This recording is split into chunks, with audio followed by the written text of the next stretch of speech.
We're at go-to-math.com.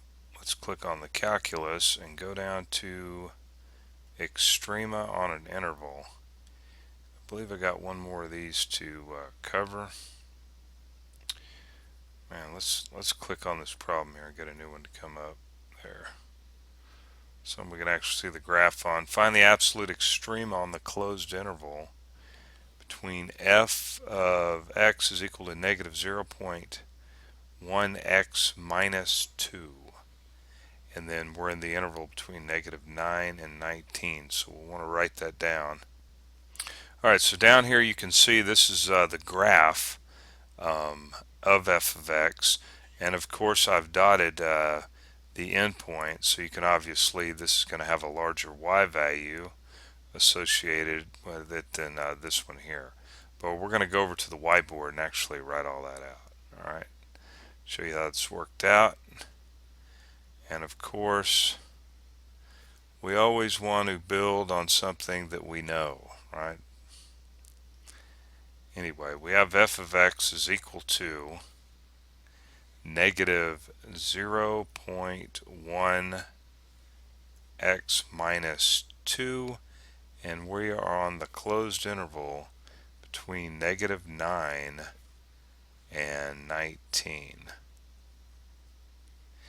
So this is pretty simple. All we're going to do is just plug in our endpoints.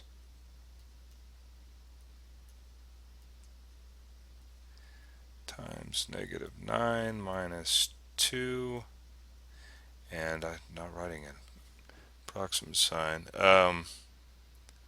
I got, what did I get? Negative 9. I got negative 1.1, and then f of 19, the other endpoint, negative 0.1 times 19 minus 2, and that's going to be equal to negative 3.9.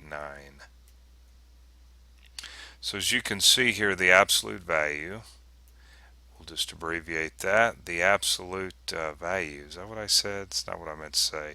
The absolute max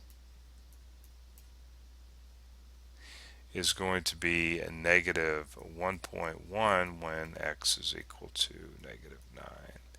And then the absolute minimum is negative 3.9 when x is equal to 19.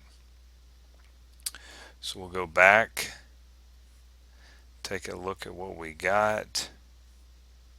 Right, absolute min, the absolute minimum was negative 3.9.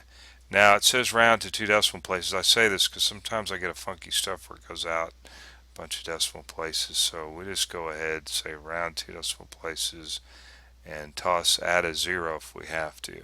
Okay.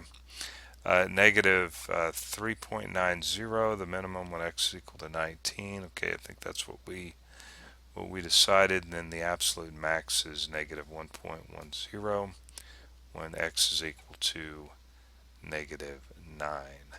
All right. And you'll want to come on over and practice that, and I'll see you there.